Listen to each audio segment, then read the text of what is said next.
Imagine being so famous that you've forgotten how to pump your own gas. Imagine your entire life is a script. Your emotions are just tools for a scene, and your oldest friends are on your payroll. This is the life of Jay Kelly, a Hollywood legend who is about to discover that the hardest role he'll ever have to play is himself.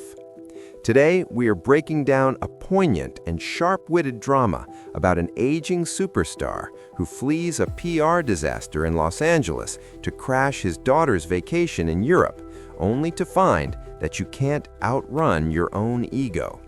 This is the story of a man who conquered the box office but failed at everything that actually matters. The story begins on a movie set, the artificial world where Jay Kelly feels most at home. We see him filming a dramatic scene, delivering a line about not wanting to stay at a party. The director yells "cut," and the illusion shatters. Jay is obsessed with the minutiae of his appearance, complaining to his makeup artist that his eyes are drying out, feeling like there is sand in them. It's a subtle hint right from the start. Jay has lost the ability to produce real tears. He has lost his connection to genuine emotion. He is a man who needs a tear stick to cry and a script to know what to say. His manager and best friend, Ron, is right there by his side, handling everything from Jay's coffee to his ego. Ron is the quintessential enforcer, the man who sweeps up the broken glass while Jay walks on the red carpet. We learn that the end is coming, not of the world, but of the filming schedule.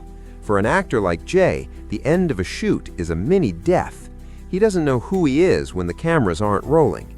He returns to his empty mansion, a place that feels more like a museum than a home. His only company is his reflection and the accolades of the past. But reality comes knocking in the form of a phone call.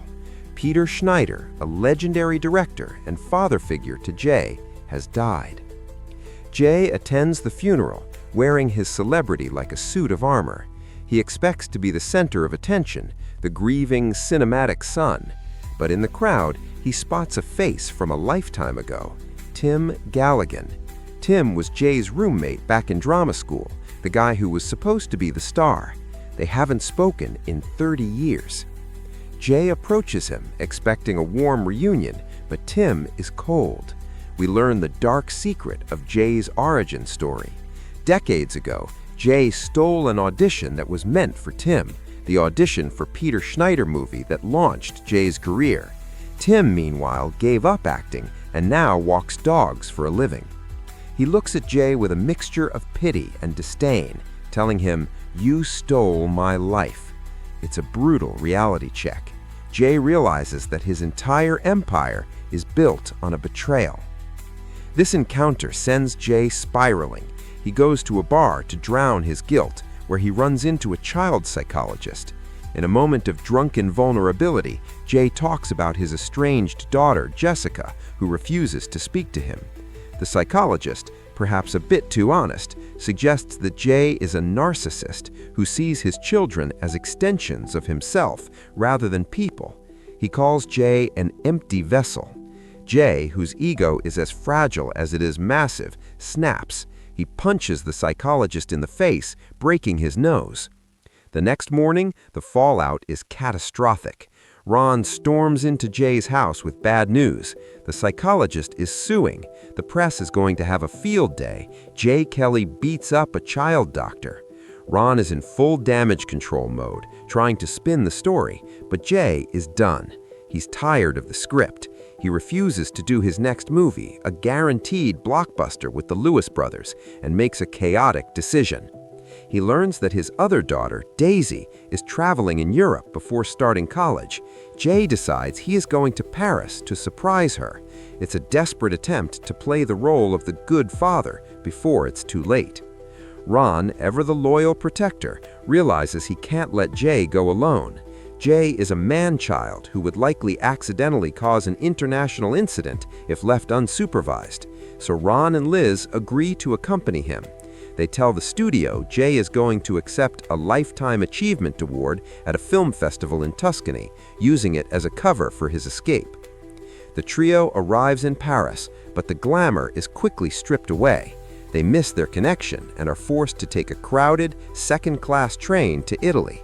This is where the movie shifts into a fish-out-of-water comedy with a heart of gold. Jay Kelly, the man who demands no cheesecake in his rider just to be difficult, is now squeezed into a train compartment with regular people. There's a farmer selling equipment, a fireman, and tourists. At first, Jay tries to hide behind his sunglasses and his persona, but stripped of his entourage and his luxury, he's forced to interact.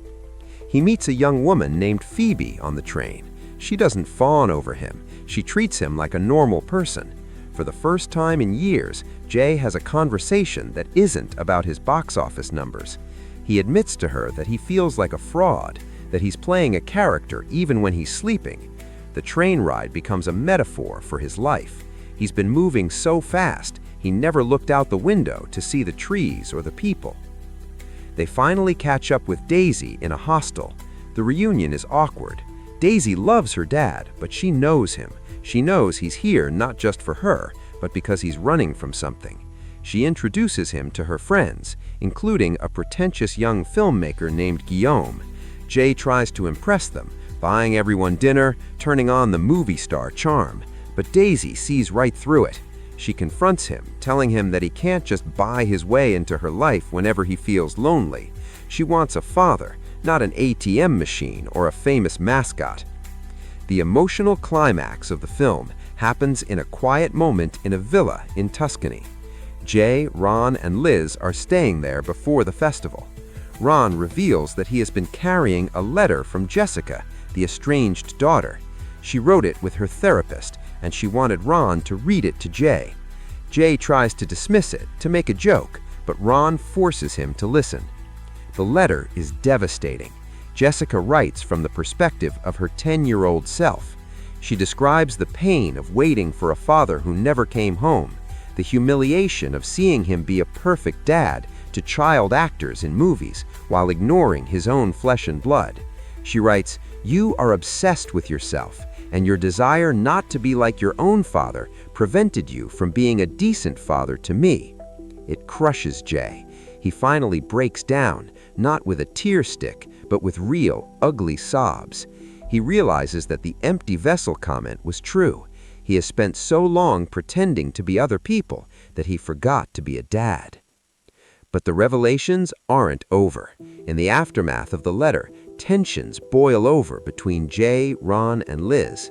Jay, wallowing in self-pity, lashes out at Ron, asking why Ron sticks around if Jay is such a monster. Ron finally snaps. He reveals a secret he has kept for 19 years. Years ago, Ron and Liz were in Paris.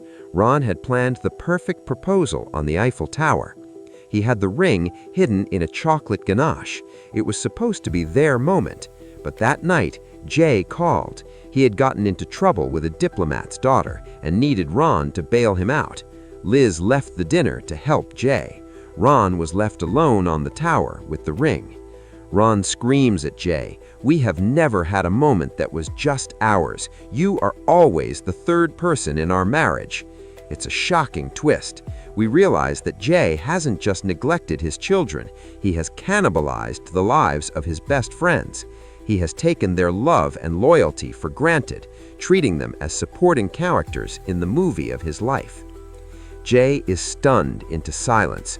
For the first time, he sees the cost of his fame. He sees the wreckage he has left in his wake.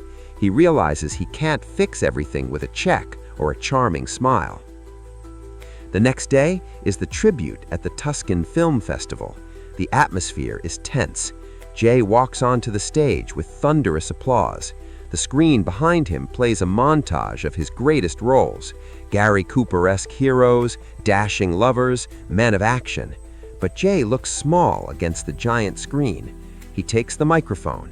The audience expects a witty, self-aggrandizing speech. Instead, he goes off script. He looks at the audience, then at Daisy, Ron, and Liz in the front row. He talks about the shards of time, how movies capture moments that are gone forever. He admits that he has spent his life chasing the immortality of the screen while letting real life slip through his fingers like sand. He publicly apologizes to Ron and Liz, acknowledging their sacrifice. He apologizes to his daughters.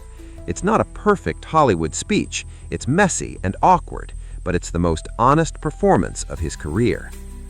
After the ceremony, there is a quiet reconciliation. Jay tells Daisy she should go to college, that she shouldn't follow him into the madness of acting unless she truly needs it, because it's a lonely life. He gives Ron and Liz tickets to a luxury sleeper train for their return trip, telling him he will take a separate flight. He finally gives them their moment, sending them off to have the romantic trip they were denied 20 years ago. The movie ends on a bittersweet but hopeful note. Jay is alone at the train station, waiting for his ride. He isn't surrounded by paparazzi or fans. He buys a sandwich and sits on a bench. A group of kids nearby is playing,